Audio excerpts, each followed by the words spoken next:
से ममिला तोरा सेट भैलौगे कौना छौड़ा से ममिला तोरा सेट भैलौगे गे छौड़ी सेट भैलौगे कौना कारण आवे में आज लेट भैलौगे कौना कारण आवे में छौड़ी लेट भैलौगे। सुन ले डीजे वाला छौड़ा से ममला सेट भेलौ रे डीजे वाला छौड़ा से ममला सेट भेलौ रे छौड़ा सेट भेलौ रे त चुमा लेबे देबे में छौड़ा आज लेट भेलौ रे त चुमा लेबे देबे में छौड़ा आज लेट भेलौ रे।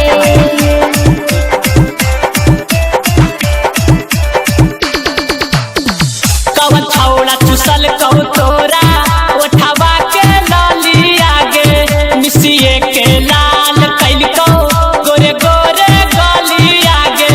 अरे की बताइयो आहिरवा छौड़ा चुसल गए उठवा के लोलिया रे मिसिए के लाल पैल गए हमर दूधू गोलिया रे। चढ़ल जवानी के माजा भर पेट लेनी गे अरे हाँ रे चढ़ल जवानी के माजा भर पेट लेनी गे के छौड़ी पेट लेनी गे कवन छौड़ा से ममिला तू से टकैनी गे कौना छौड़ा से ममिला तू से टकैनी गे।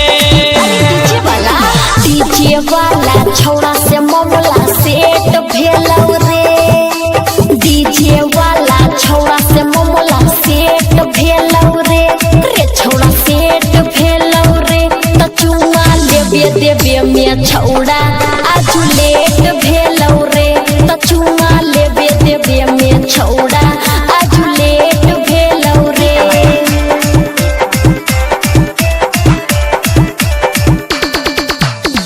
कैसे पोछैलौ तोरा आँख के काजरावा गे कौन छौड़ा बनलौ तोरा नैका ना भारावा गे।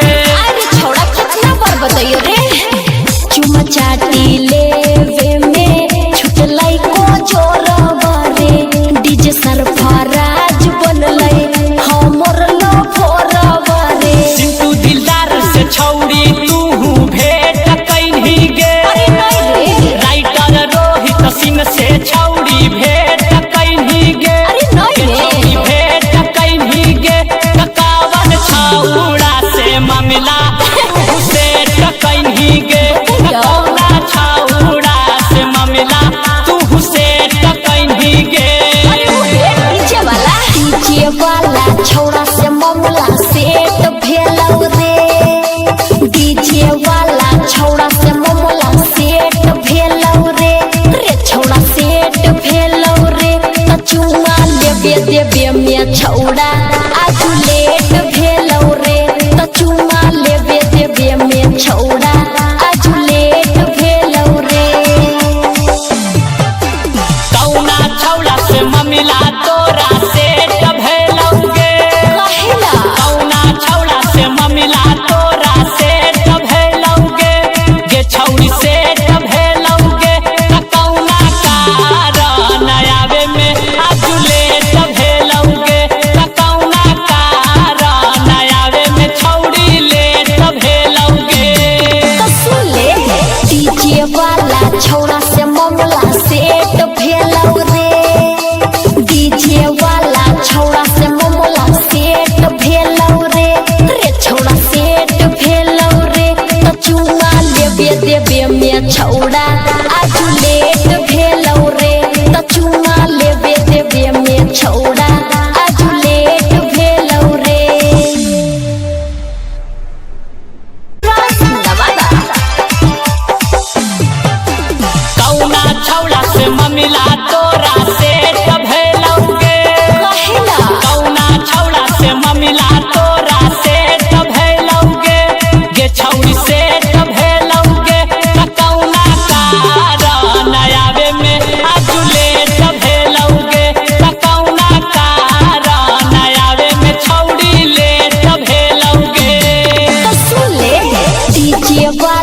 छौड़ा